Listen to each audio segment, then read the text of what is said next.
Bueno, bienvenidos, bienvenidas a otra transmisión. Vamos a seguir con una introducción a conceptos básicos del budismo. Después les dejo el enlace, la fuente en la descripción del video para que quieran ir al libro original. Vamos a hablar hoy sobre el camino óctuple. Dice el texto: estas sencillas enseñanzas no deben tomarse en orden secuencial. Estamos hablando del noble óctuple sendero, que era la cura para el sufrimiento, según lo que habíamos visto en el video anterior.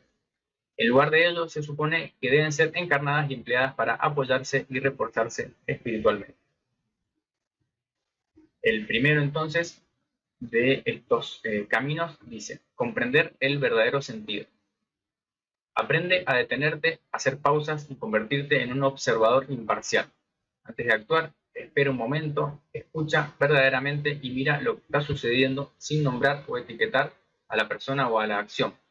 Esto proporciona tiempo para desarrollar una visión correcta de la situación, lo cual favorece el desarrollo del discernimiento espiritual y la sabiduría. Bien, visión correcta, primera parte. Controla tus pensamientos. Todo lo que somos es el resultado de lo que hemos pensado. Como tales, nuestros pensamientos son el inicio de nuestras acciones. Por lo tanto, libera todos los apegos a personas, lugares y cosas dentro de tu mente. Luego, con la intención correcta, comienza a concentrarte en desear pensamientos de bondad hacia ti y hacia los demás. Esto de la visión correcta y la intención correcta es muy importante. Hay personas que creen que no pueden controlar sus pensamientos y simplemente los dejan que discurran libremente. En realidad, mientras más atención le presto a un pensamiento en particular, más estoy haciendo que crezca. Entonces la idea sería derivar esa atención a pensamientos de bondad, por ejemplo, hacia uno mismo y hacia los demás, como forma de controlarlo. Hay que darle una consigna a la atención siempre para que esta no vaya libre y dispersa. No digas nada que hiera a los demás. Evita el lenguaje odioso y engañoso que conduce a la desarmonía, la amargura y la violencia física. Luego, con un hablar correcto, aprende a comunicarte de forma honesta, diciendo solo lo que es necesario, verdadero y noble. Entonces, la recta palabra, así como tenemos la recta visión, la recta intención, tenemos la recta palabra, que tiene que ver un poco con la no violencia también, no herir a los demás, decir solo lo que es necesario, verdadero y noble. No solo porque algo sea verdadero es necesario decirlo y no necesariamente es noble decirlo, aunque sea verdadero. Entonces tiene que cumplir estas tres condiciones. Respecto de las acciones, ser justo en las acciones. Trabaja por el bien de los demás. Estas acciones correctas deben hacerse sin apegos egoístas o agendas ocultas, pero manifestadas conscientemente desde un corazón incondicionalmente compasivo.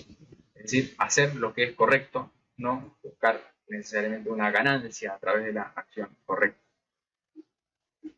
Luego, vive sin comprometer tus principios, que sería el correcto modo de vida.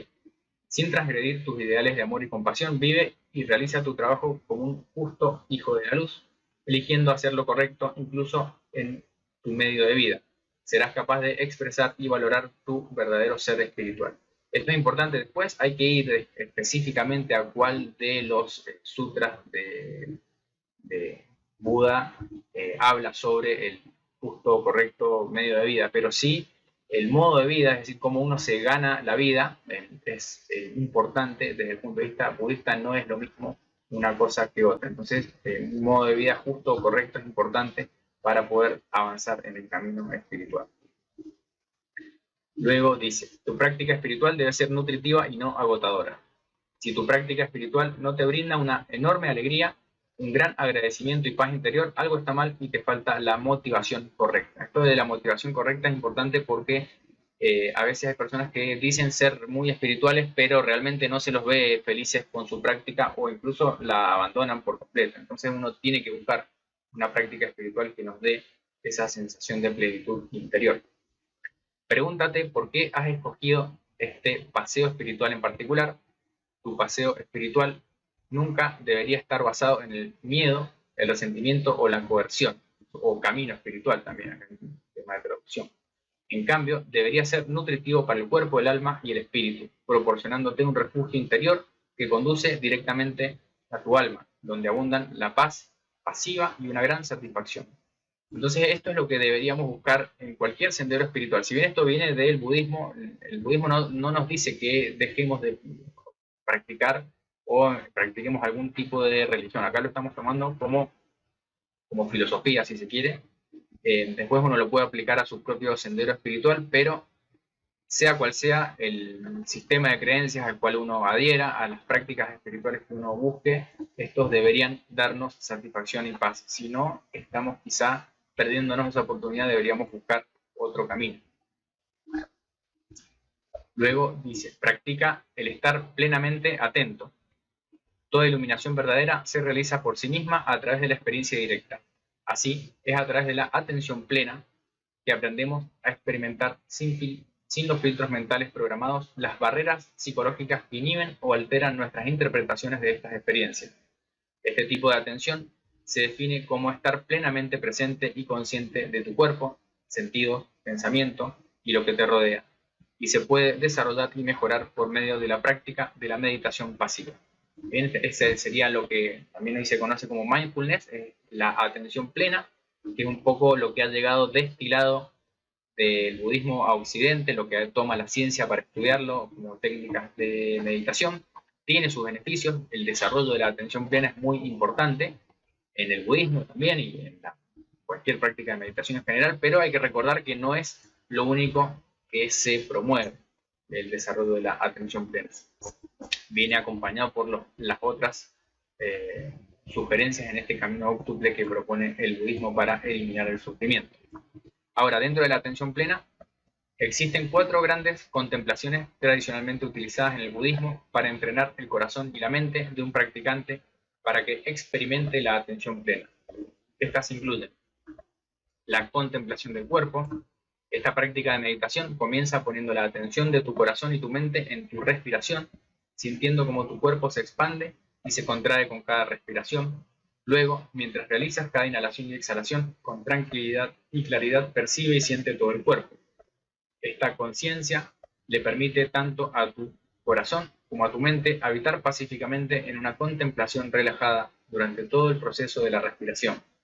De esta manera, se hace presente la conciencia clara de por qué estás atento a la expansión y contracción de tus 3 cuerpos, el cuerpo físico, energético y espiritual, en relación con tu respiración.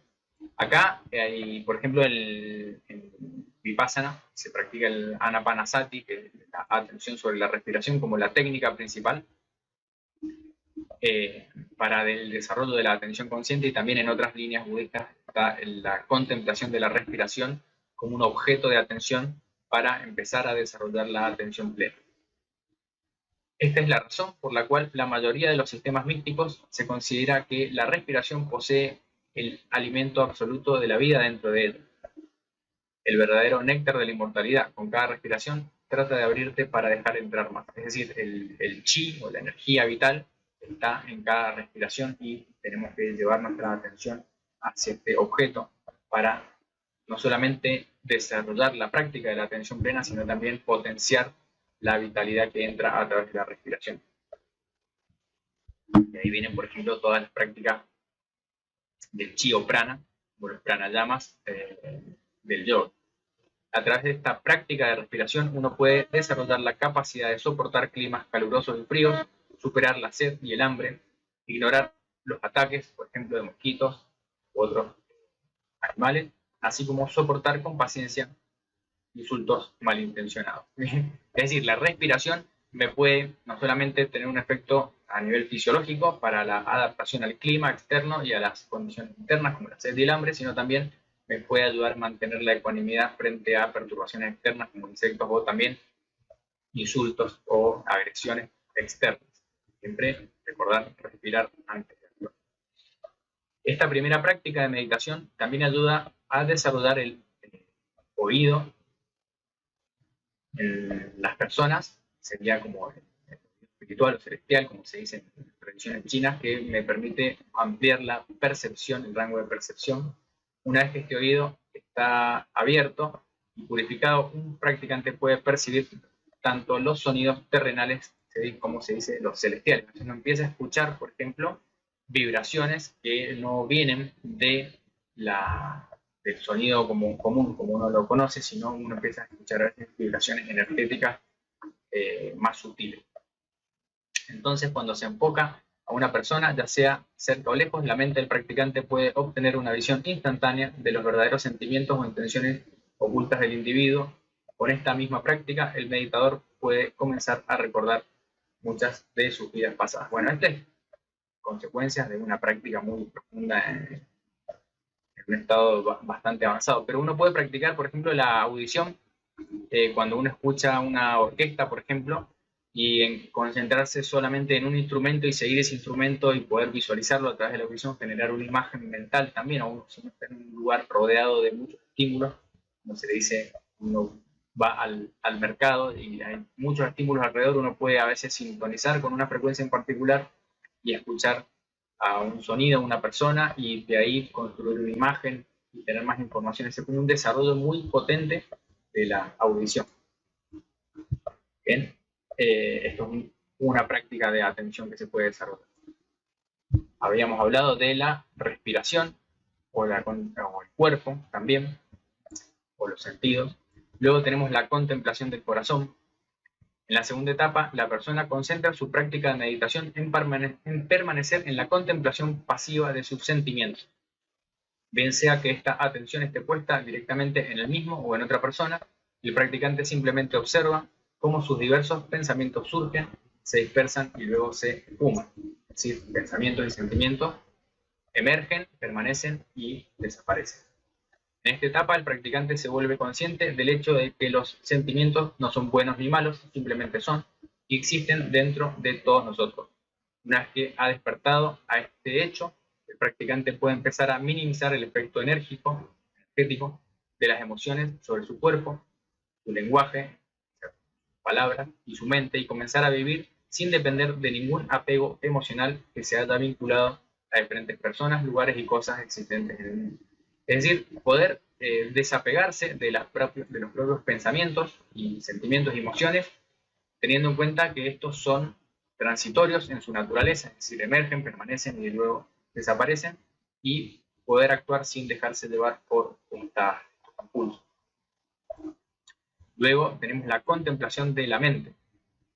En la tercera etapa de la meditación, el practicante se concentra en permanecer en la contemplación pasiva de sus pensamientos, bien sea que esta atención esté puesta directamente en el mismo o en otra persona. El practicante simplemente observa cómo sus diversos pensamientos, creencias e ideas surgen, se dispersan y luego se esfuman. Lo mismo que con las emociones o el corazón, sentimientos, lo mismo los pensamientos. En esta etapa, el practicante se vuelve consciente del hecho de que los pensamientos, creencias e ideas vienen y van dentro de todos nosotros y simplemente existen como un aspecto integral de la mente. Una vez que ha despertado este hecho, el practicante puede empezar a minimizar el efecto energético que un pensamiento tiene sobre su cuerpo, su lenguaje hablado y su mente, y comenzar a vivir sin depender de ningún apego mental que se haya vinculado a diferentes personas, lugares y cosas existentes en el mundo. Esto es, por ejemplo, cuando uno sale impulsado por un pensamiento y de repente está condicionado por ese pensamiento a realizar una acción. Bueno, la idea es contemplar los pensamientos como surgen, permanecen y luego desaparecen, y no dejarse llevar por estos pensamientos tampoco. Esto nos lleva a la contemplación de historias, por ejemplo.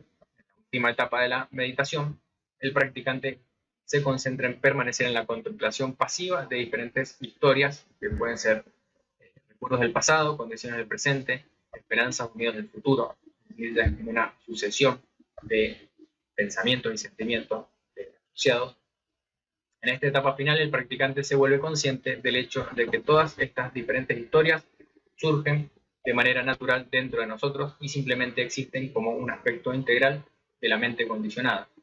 Una vez que ha despertado a este hecho, el practicante puede empezar a minimizar los efectos energéticos de las historias sobre su cuerpo, su respiración y su mente, y comenzar a vivir sin depender de las antiguas historias que se hayan vinculado a diferentes personas, lugares y cosas existentes en el mundo físico.